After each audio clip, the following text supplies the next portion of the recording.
Hello, everyone, and welcome to another episode of The Modern Mind with the incredible guest today. Drumroll, please. That is me, and only me, as today is a Q&A. I have fielded question boxes on Instagram and other platforms to gather your questions, which I am going to answer today. Okay, number one from Gaza, 3A's 12. What do you think about the amount of podcasts now, and how do you think The Modern Mind is different? Good place to start. So there's a lot of podcasts now. I think some of them are becoming more and more niche, which is attracting a sort of neater and tidier audience in terms of how to focus. But the big challenge is guests, in that podcasts, for the most part, well, there's two ways of looking at this. Podcasts can be very effective if you've got a group or a duo that can just sit and chat, like Johnny and I have with Omnia, for example. But if, like this one, it's dependent on guests and pulling insights out from other people, that obviously broadens the appeal, but also blunts the arrowhead in terms of the exact sort of person that you're trying to access and reach. So there's two sides to how you can view that. One, a broader audience is potentially a more widely informed audience, but two, it means that it's a little bit more difficult to know exactly what they want more of because it's a bit broader in appeal. So I guess The Modern Mind's different, or well, it's not unique and it's not completely unique, but where I see this podcast as different is being wide-reaching, having a really varied range of guests alongside me answering questions every once in a while, or sort of compiling guest insights together. And I think that, for me, selfishly makes for a really interesting and fascinating insight into worlds I'd never be able to understand or experience without having this as a medium. Because obviously, if you listen to the Omnia Performance podcast, it's very, very specific in the subject matter and discussion. So I guess if you're interested in self-development, hearing about high performance, hearing about people that you respect, talking about things that you can then understand and apply to your own lives, then I believe that we kind of do that quite well. But there are a lot of podcasts out there. I think the recommendation generally is to niche down hard. I decided against that because at a base level, this podcast is about me enjoying having conversations with strangers over the internet or in here in the studio. And I then just happen to put it on the internet too. So hopefully that answers the question. I think we're different to the standard, but we're by no means completely unique. But I think I like the way that we approach things, and the type of podcast that I listen to is like The Modern Mind. So again, the age-old business development idea of create a solution to a problem that you have and then scale it is kind of what I did in the first place, is how do I pull together the insights and understanding and expertise of lots of different people from lots of different arenas and disseminate that in one place. Ergo, we started the podcast. I started the podcast. So hopefully that answers your question. What's the biggest thing on your bucket list? Question from Graham GG 1722 1722. Were you born then? Never mind. I won't play this silly game. So, nothing springs to mind. Having children, bit of a cop-out answer. Owning an Aventador SVJ. And probably then quickly realizing that that's a massive financial burden that's a pain in the arse, and it's probably easy to just get rid of it and rent it every once in a while. Everest isn't on there. I don't think I care enough to be willing to die. I mean, there's personal and there's physical here. Physical, it's something like swimming the channel, something like covering a big A to B, that sort of thing. There's nothing jumping out at me. It's kind of evolving, developing as I go. But from a personal point of view, especially with a sort of house move ongoing at my end at the moment, it's all kind of very oriented about developing, growing a family and feeling fulfilled from that. So, a bit vague. Is it a good thing that I don't have any big, massive, that's the answer, it's sort of right there on the tip of my tongue? Or maybe I'm thinking a little bit more short term? I'm not sure. Good question. Good question. There's a lot of things on my bucket list that I've ticked off in recent years, which is great. Skydiving, for one. Swimming with sharks, for two. Yeah. I'd like to do a big mountain, but I don't feel the need for it to be as dangerous to my existence as Everest. So, there we are. Cop out of an answer. Moving on. Question from Emily_Chapman14. Who has been your favourite podcast guest and why?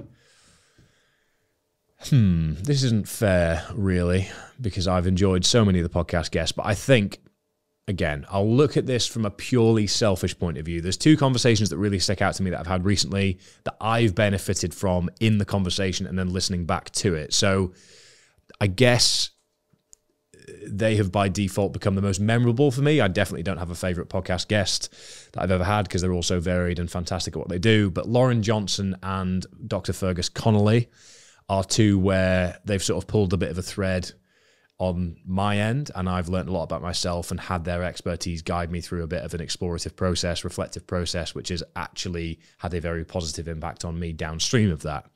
You might have listened to those episodes and felt that there were things you could take away as well, but I felt very privileged and fortunate to have access to people that have worked with some of the highest performers on the planet in different leagues, different commercial settings, etc., and to have them walk me through the garden, so to speak. And yeah, that's something I'm very, very fortunate to have had access to. And as with these conversations, I'll always try and distill it down to what can you, the listener, the viewer, take away from that. So I think Lauren Johnson and Dr. Fergus Connolly, for me, have been the most memorable podcast guests in terms of takeaways or applications at my own end. So I guess I'm kind of rewording your question in some ways to who have been the most memorable podcast guests. There's obviously been loads, but I think personally, given my current circumstances recently, those have been the two that stood out to me. But I say again, we're almost 110 episodes deep. In fact, are we 110 episodes deep, Jamie? Have we? Yes. This is 111, isn't it? Yeah. So 110 episodes deep, and every single episode has had value for different reasons and on different things. And for that, I feel very privileged. Question from TM Cycles, Thomas Moore, who has actually been on the podcast. Minimum effective volume per body part to retain muscle during an endurance block. So, great question. Insightful question in terms of piecing together programming for those goals. There isn't a cut and dry answer, but what I will say is the amount of volume required to build muscle and strength versus retain it is vastly different. I think research indicates it's about 30 to 40% required to be able to maintain versus 100% to be able to build. And that is a very, very powerful position to be in, because it means that you can sort of ride the pendulum or the seesaw a little bit in terms of your focus points. You've referred to an endurance block, which in terms of the way that Omnia, myself, approach methodology, we don't necessarily view things in blocks like that. We view everything as consistently concurrent with different sort of focus points as we go. Sounds like a block, I know, but by that I mean dialing up certain dials, dialing down others, so that we are always training in strength and endurance concurrently. There's some people on the internet that talk about hybrid training that just stop training lower body whenever they're doing running or triathlon. That is not hybrid training by its definition. That's just seasonality. And I think what's important to realize is that you don't need as much volume to maintain as you did when you were bulking or really trying to focus on one individual discipline per se. I think what can happen is a sense of fullness, a perception of strength, a perception of recovery in terms of muscle glycogen and just general feeling day to day, because you're turning over a lot more energy. You might not have that density and fullness that you would have were you not doing the endurance training, but that's just because you're sort of processing and working through a higher output and input of energy on a day-to-day basis versus were you just doing the same amount of volume in only lifting, if that makes sense. So I think as you steadily increase your endurance volume, be mindful of making sure that you're balancing calories in doing so, and track your lifting volume in line with what you would be doing were you focusing solely on lifting. I think a good starting point is to sort of try and reduce the session frequency to start with, see how you feel in terms of recovery and performance as things go on. So if you go from lifting 5 days a week, try 4, then try 3, and then you might even get away with an upper lower to maintain top end strength and muscle mass. You might not. You might need a third lifting day focus on assistance, but the only way to determine that for you, the individual, especially when balanced with endurance, that could be 5 to 10K, or it could be running Land's End to John O'Groats. There's quite a big spectrum there. So to answer specifically, I'd need more specifics, but essentially individual trial and error and understanding the parameters and specific goals you're working within are the key considerations here. Question from Liv Zupo. What is your favorite sport out of swimming, cycling, and running? So favorite is running due to accessibility.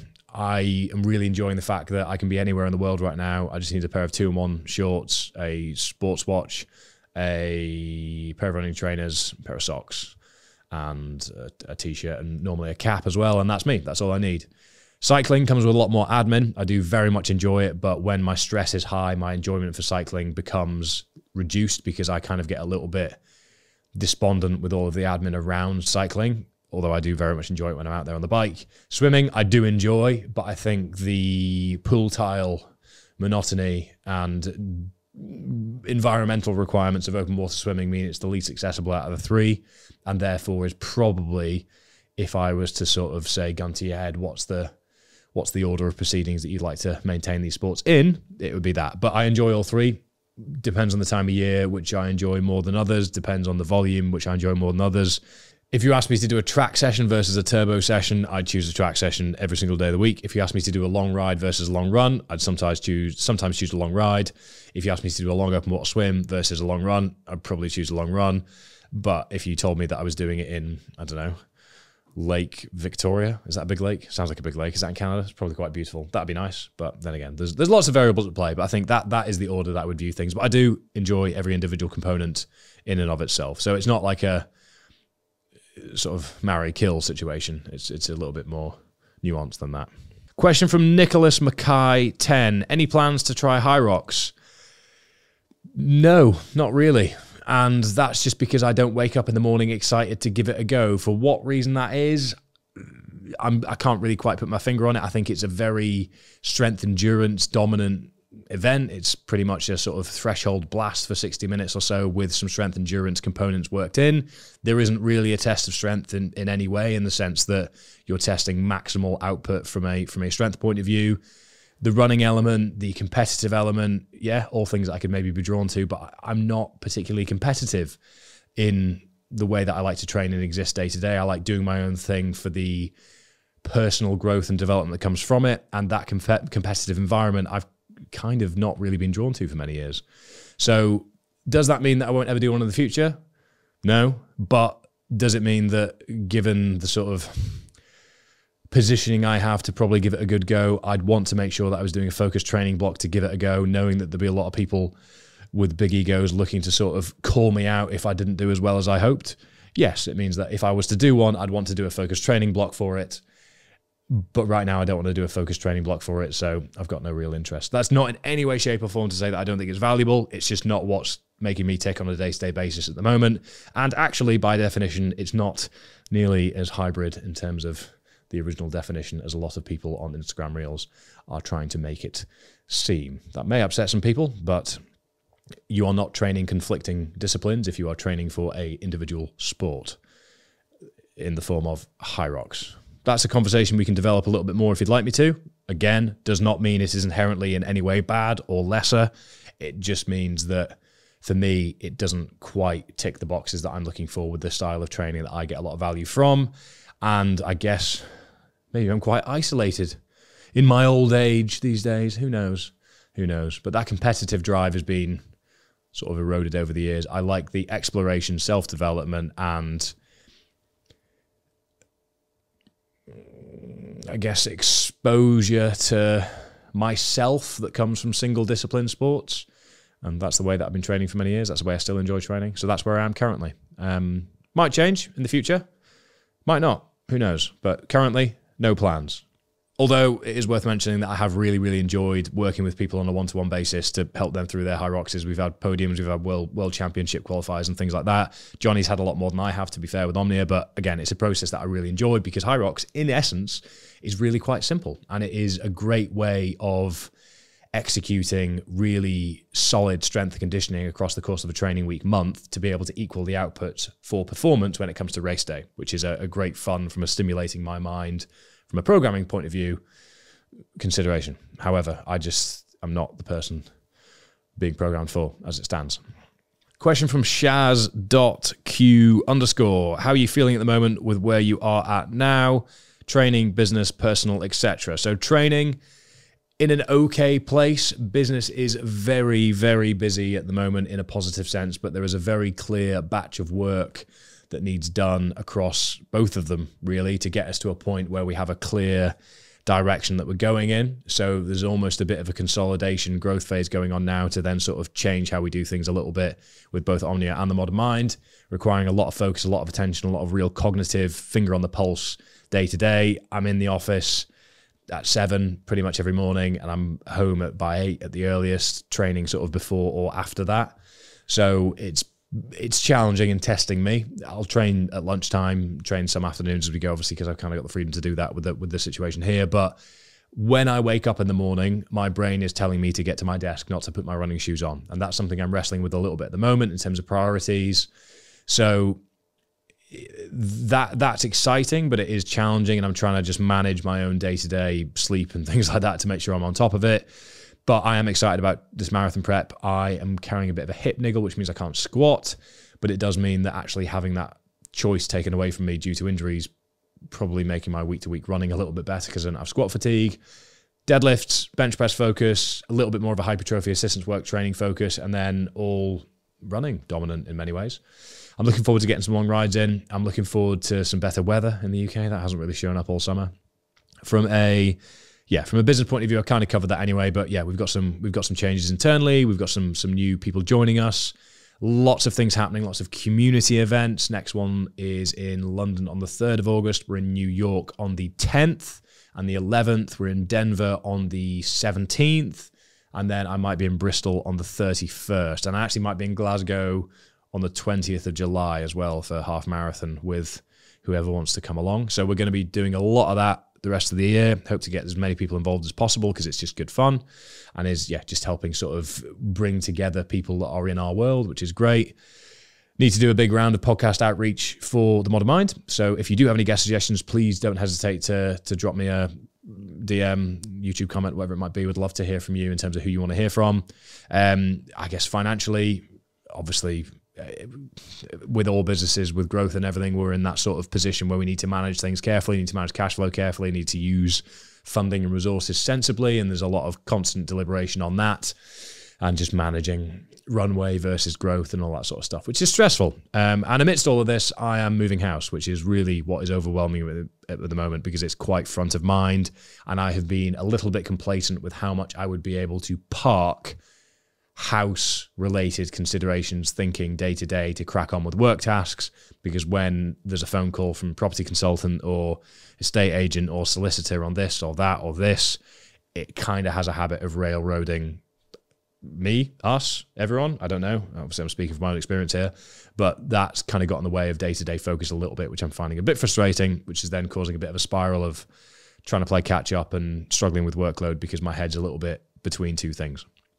But the reason that I'm moving house is to tackle a few environmental challenges and logistical challenges that come with being further away where we are currently. I'm going to be up and down to London a lot more. I want to be in the city centre of Edinburgh. We want less space, just because a lot of the space that we had in the original house, the reasons that we had that space are now here in the office. So there's a lot at play, but it means that, it's big stress. Again, very fortunate position to be in, but stressful things to manage nonetheless. But if I can't manage multiple concurrent stressors at the same time, am I even really who I say I am? Because that's kind of my whole internet personality, really. Hybrid existing, hybrid living. I don't fucking know. What does that term even mean anymore? Question from Neves Nibbles. How do you keep yourself mentally focused in longer runs and not let self-doubt creep in? So it'd be arrogant of me to suggest that self-doubt doesn't ever creep in and that I'm completely over that. It absolutely does, especially with anything over the sort of 2-3 hour mark. If you're sometimes a bit fatigued going into a long run and at 15K start to feel a little bit more tired, and then you go, well, what's going on here? I should be much fitter than this. Oh God, is this next 15K going to be really hard? Have I done too much volume this week? Oh, you should maybe just stop here and get a phone call and get driven home. All that sort of stuff happens. But it's just about doing the repetitions and exposing yourself to that feeling over and over again so that you have evidence to rely upon, so that you can kind of wrestle with your own thoughts in your own head. So to keep mentally focused, have a clear plan for each session. Know what the sort of stimulus and intention of the session is, and then keep that front of mind. Make sure that you're prepared. Make sure that you know what direction you're going. Make sure that you've got everything that you need. Make sure that if you need to stop at the shops to pick up some more water at the 2 hour mark, that you know where that's going to be. control the controllables and then try and focus on the task at hand, have parameters to work with. You don't want any guesswork at all. And then I use long runs as an opportunity to actually process thoughts in a period of time that's largely uninterrupted, which is something that I don't get much opportunity to do so on a day-to-day basis. So my long runs, my long rides, my long swims, whatever they may be, are the best opportunity I get week to week to sit and process my own thoughts and reflect on the week that's been, so that I can take some lessons and apply some lessons to the following week. And if I go a week without having that sort of calibration time, I feel a little bit worse going into the next one. Feel a little bit more muddled and like my mind's all over the place if I don't have that zone 2 time to myself, which is why I don't do any training, endurance training anyway, with headphones, because that makes the uninterrupted time interrupted by Joe Rogan in your ears or whoever it may be. Or me, actually. It should probably be me. It should be the Modern Mind. So that's the only exception. If you listen to the Modern Mind and your zone 2 runs, that's allowed. Anyone else, I'd recommend otherwise. Cheers. Question from Liam.Brown2. Do you rate heavy sandbag to shoulders, blast strength, and endurance like nothing else? I do rate them. They are very good fun. And it does blast your strength endurance, but it does not blast strength and endurance. There is practically zero endurance mechanism at play with heavy sandbags to shoulders. Whilst you might be very out of breath, that is not stimulating your body in the same way that endurance training would be. Different mechanisms at play. Bit of a misconception, generally speaking, like a set of 20 back squats is training your aerobic system. Will there be some utilization of your aerobic system? Yes, but are you actually developing that to be able to sustain output over a period of time? No, different mechanisms at play. So that's why strength and endurance training, opposing ends of the spectrum, trying to combine them in the middle, it's the kind of where Metcons sit, I guess, means that you generally just tend to get good at the specific blending of them rather than either end of the spectrum. So heavy sandbag or stones or something to shoulders for reps, great way of getting better at exactly that and building some strength through sort of a sort of hinge power generation. But is that going to improve your aerobic efficiency or anaerobic efficiency or threshold? No. So do I rate them? Yes. Would I disagree that it blasts strength and endurance like nothing else? I would, because there is no endurance stimulation in the sense that I believe you mean. Does it put you on your ass very quickly and make you work very hard? That it does. That it does. I'm looking forward to some more strongman medley stuff on my Full Body Fridays over the rest of the summer. So there'll probably be some of those in there. Question from Liam_Crooks. 3 pieces of advice for someone starting out in the fitness business industry. Number 1, be yourself. There are lots of carbon copies of people all over the internet doing the same thing and wondering why they're not growing or achieving the things that they want to, when in reality they're not even chasing after the things that they want to. They're just doing what they see everybody else doing. And I think the only way that you can cut through the noise of all that is actually by being unashamedly yourself, because you are uniquely placed to be the best version of yourself in the world, as you are you and nobody else is you. Number 2 is to learn your trade. You can't and shouldn't really be selling, promoting things or kind of pushing things that you haven't yet earned your stripes in, so to speak. So if you're, I don't know, completely new to training and then you're regurgitating information and repackaging it as something to sell or as something to help others with, there might be a few more lessons to learn at your end before you're necessarily placed to do that. Again, this question doesn't necessarily just apply to social media. It could be you could be working in a big corporate in this sense. So I think understand the funness of the fitness industry as well, and be passionate about the depth and range to it. Don't get caught in a box. Don't become binary in your opinions. Fitness is not being jacked on the front cover of something. Where's this wild conception that your body fat and how good you look in a bodybuilding thong is what makes you fit, when in reality, looking that lean and being stage ready is probably one of the least fit situations somebody can be in. Fitness is triathlon. Fitness is losing weight. Fitness is powerlifting. Fitness is one of the many disciplines and components that make up recreational individual sport participation in many ways. So I think don't drink the Kool-Aid of any one camp, because that will leave you blind to the other camps that are equally valuable to the people within them. And nothing is inherently better than the other. It all depends on the individual's direction and what they want from it. And that's where you can come in. So I kind of blended 2 points there. So this is the first one, learn your trade, earn your stripes, focus on doing the work rather than just getting good at social media first of all.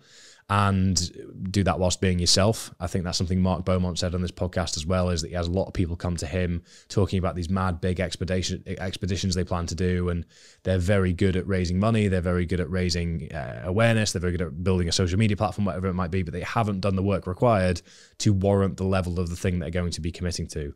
There's a huge tendency post-pandemic for people to say, I'm going to do this mental thing, and then not prepare for it. There was a guy in America a few weeks ago I saw that tried to do something really big and made it just more than a third of the way through it, and then seemed to be sort of bending the truth a little bit in terms of his debrief as to what happened afterwards, which turned out, without wanting to be rude, by the information that I had presented to me, it seemed to be like under preparation was the big issue there. So don't be complacent, do the work, and don't think that the easily accessible views on TikTok or Instagram Reels that might come your way in any way give you what's required to move things forwards, when your trade is probably actually doing the work in the background and the shadows. So I hope that makes sense. And then the third point was all around not fighting camp to camp and not being blindsided. That was very convoluted, but there's 3 points in there, so I'm gonna call it there. Question from Mikey Jones 2099: do you change body weight much depending on what challenge you are working on? So I'm always performance driven. Body weight will generally fluctuate from 91 to 95 kilos depending on what my focus is. That will be a manipulation of calorie intake and just kind of utilization of weight for the task at hand. I generally feel best relatively lean at about 93.5. I'm about 93.5 and not massively lean versus as lean as I could be healthily at the moment, which means that there's probably a little bit of muscle mass lingering, or a small amount of muscle mass loss from big endurance block. But that's the sort of stuff that can come back quite quickly because I kind of hold on to it for years and years. But it's just increasing my lifting frequency will probably bring that back quite quickly. But if I was to go up to 96, 97, 98 kilos and try and build muscle that way, it'd be really difficult for me to do that at that stage in my sort of training career, so to speak. But 91 kilos I'll probably sit at if I'm really quite endurance biased. 93 to 95 kilos will be if I'm a bit more strength biased. For example, strongman event last year I was 94 kilos, whereas the double brutal I was about 91.5, 92. So there's an example. I will get leaner around that. I'm not particularly body composition focused, which is very unpopular these days because it seems like people measure somebody's success in this trade as to how jacked they are, which is, in my opinion, the completely wrong way of looking at things. But what I'm trying to do currently is have as much usable body weight as possible for strength purposes and therefore be as light as possible for my running purposes. So we'll see where that lands. Question from Penisia Larabatia. What is the meaning of your tattoo? I have 1, 2, 3, 5. Number 1 was the European Powerlifting Championships in Rovaniemi in 2015-ish, around then. First tattoo I got, it was in the event itself. There was a tattoo artist there. Finland, people in Finland love tattoos, so that was obviously just what they did. The logo was a reindeer with a barbell through its horns, and I was really hell-bent on doing all that I could to total 600 in that competition, and I did it. Very pleased with my performance, very much enjoyed it, and very much enjoyed the experience of it, so decided to get that tattooed on my right quad as a way of remembering how much I enjoyed the process. Number 2 was the Sevens team that I played for in Dubai Sevens. The Christmas period, so the December after I attempted suicide, the Cats were the Sevens team that I played for, and their logo, I said, if we win, I'll get it tattooed on me somewhere, and I kind of didn't expect us to win, but we managed to win our sort of tournament, and that was the first time since I'd started struggling with depression that I felt like I'd belonged to anything, that I'd contributed to anything, that I'd really enjoyed anything. So I really felt compelled at the time to remember that and remind myself of how much it meant to me in the moment. Got it on my left leg a bit lower than I would have liked upon reflection, and I occasionally look at it now and think, oh, I wish you hadn't done that, wish you got it somewhere else. But then I remind myself of the importance of it at the time, and I don't ever want to lose sight of how I felt at that time and how important it was to me to contribute to a sporting victory with a bunch of lads on the other side of the world enjoying the process, and ended up having a few beers with Mike Tyndall in the Heineken tent afterwards as well. So it was an experience all in all. But that's the quads. I've then got the Ironman logo on my forearm from when I did my first Ironman 2019. I've then got a Movember campaign with the slogan "Be a Man of More Words" on my right bicep, which I got in 2018, because that was the first sort of year that I was honest and open about my own experience with mental health and a suicide attempt. And it was a really, really big turning point for me in my life. And "Be a Man of More Words" is a reminder that I have on my bicep to always be a man of more words. And then on my forearm here, I've got my dogs, the Pig Dog and Harley, in sort of a outline silhouette of their heads, with Pig's wrinkles in the middle of his forehead on it as well, which I got in New York on my birthday in December. And they all have different meanings. I like all of them for different reasons. The one on my left leg, I wish I got in a different place, to be honest. But live and learn. It's a reflection of who I was at the time, and that's a very important period of my life. So I try and remind myself of that. But there are 5. There will probably be more. But that is that. I don't really care about what other people. They're not for anyone else. They're for me to sort of catch in the corner of my eye and think about and be proud of. And I might get some more artistic ones in the future to sort of tie it all together. But as it stands, that'd be a painful and expensive couple of days. So I'll save that one for the future. Question from Heen. How many E's is that? 1, 2, 3, 4, 5, 6. Death row meal, starter, main, dessert. Starter, beef tartare. Main, beef Wellington. Dessert, sticky toffee pudding. Interesting. That was all off the cuff. I hadn't prepared for that. That was a front of mind trio. Interesting that I said beef Wellington rather than a few other things I'd consider, you know. So there we go. There we go. That was off the cuff. If I was allowed a beverage with it, I'll pair a drink with each course, actually. So beef tartare, I'd probably have quite a light IPA beforehand, ease into it, then a beef tartare. I'd then have a decent glass of red with my Wellington. Exactly what, I'm not sure. I don't really drink much anymore, so I'm a little bit rusty. And then dessert,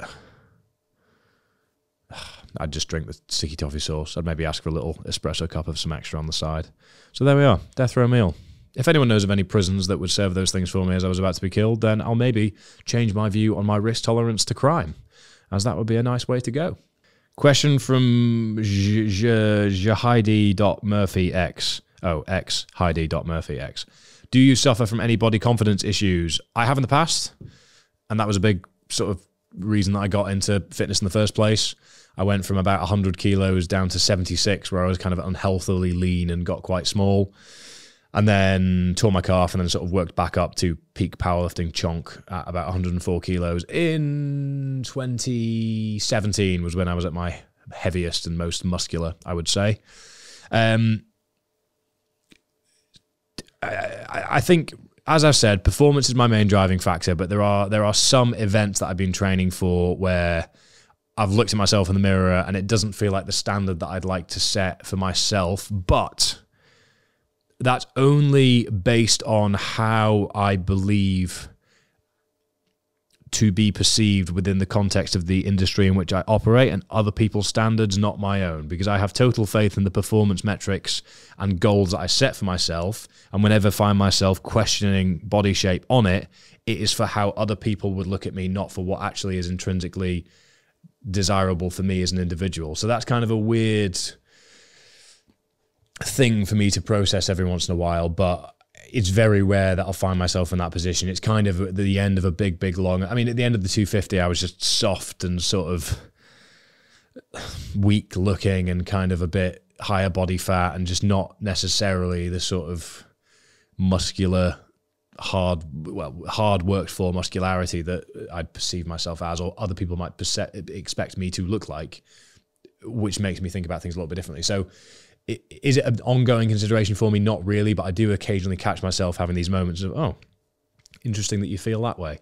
But again, this is why I'm so pleased to be sort of approaching things from the way that we do at Omnia, which is performance goals should lead the way, because I think so much of I think we've gone backwards in the past few years in the industry as to the importance of aesthetics. Nobody gives a fuck. Like, nobody thinks you're more attractive for being more jacked. If you're a bloke, you will just get other guys being like, oh yeah, pecs looking juicy, man, nice work.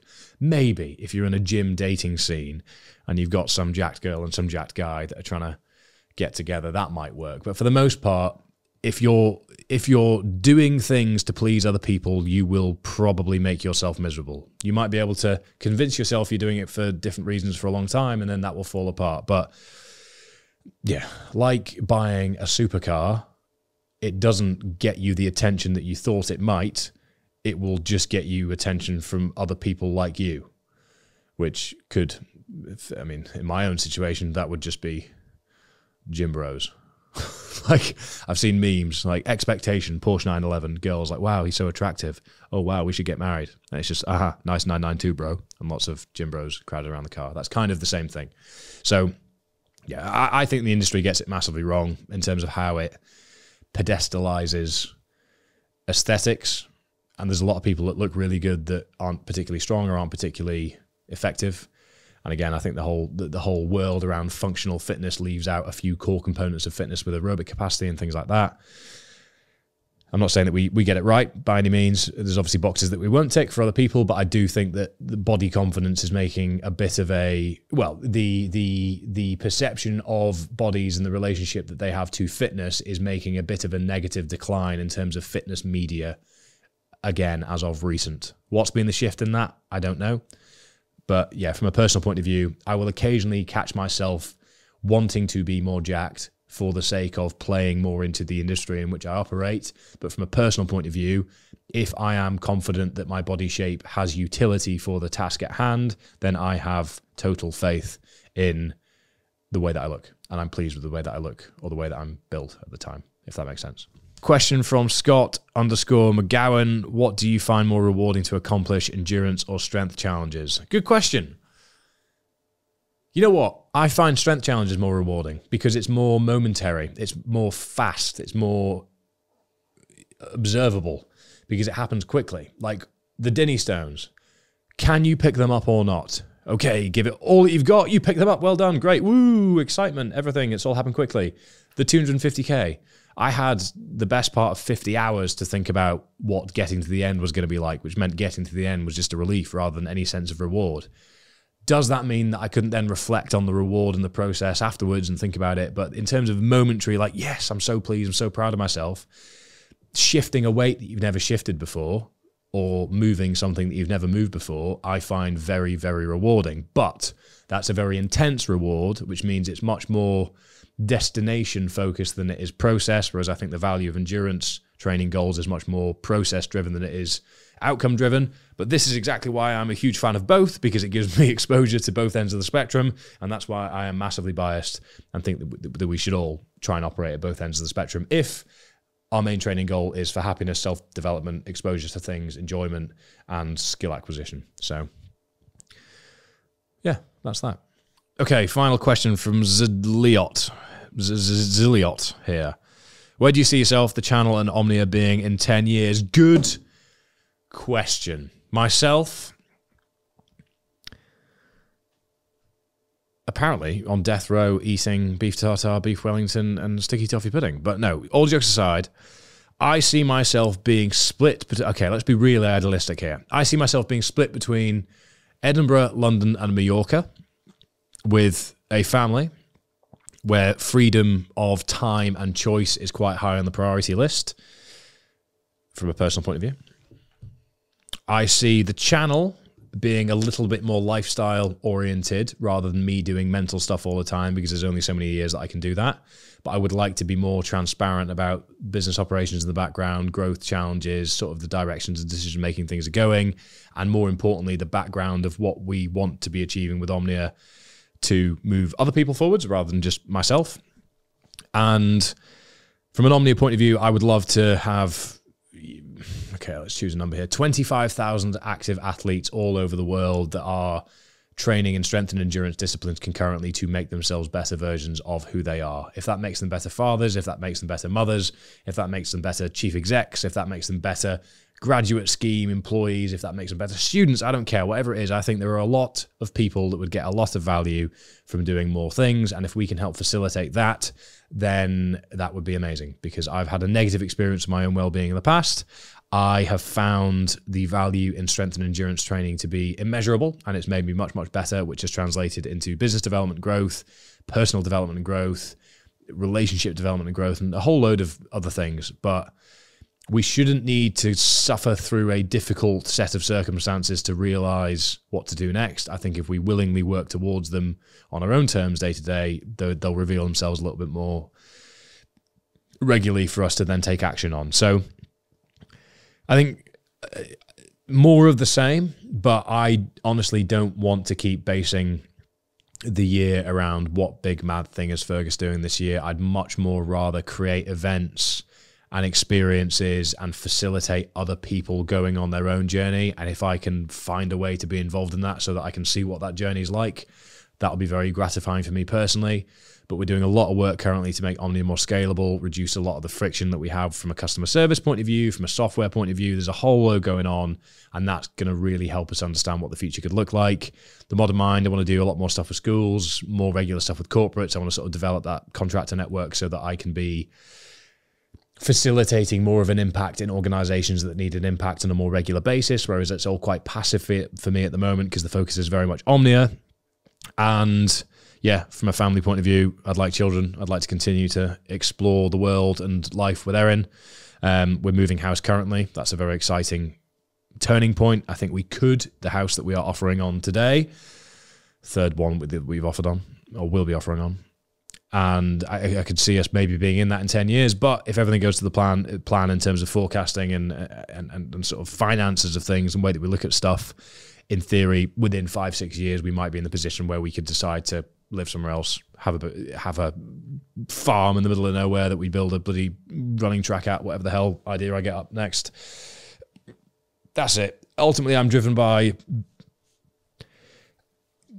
doing the things that I enjoy doing with the people that I enjoy doing them with. There are bills at the center of all that. There are finances at the center of all that. There's lots of responsibilities and lots of stress at the center of all that. But for the most part, I feel very fortunate to be doing what I'm doing.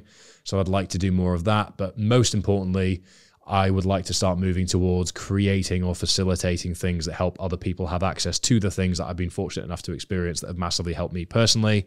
That's why we created Omnia. That's why I sort of created the podcast.